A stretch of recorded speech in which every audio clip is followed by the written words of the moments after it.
Hello bachcho, let's see the question. Three blocks of mass m1, m2, m3 are connected in massless strings on the frictionless table. They are pulled by the force of 40 Newton. If m1 is 10 to 6 and 4 kilogram, the tension T2 will be.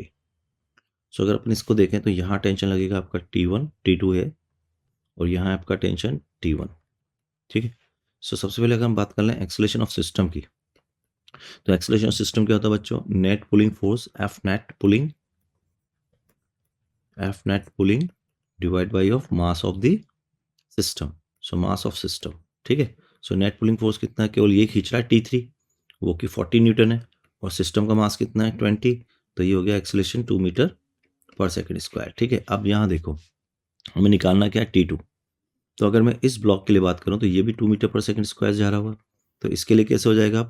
T3 minus T2 is equal to M3 into 2.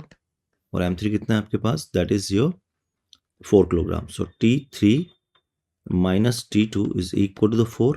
T3 कितना है? 40 minus T2 is equal to 4, sorry 8. 4 into 2 8. So T2 आ गया आपका 32 newton. So right answer of the question is what? D option is correct. All the best.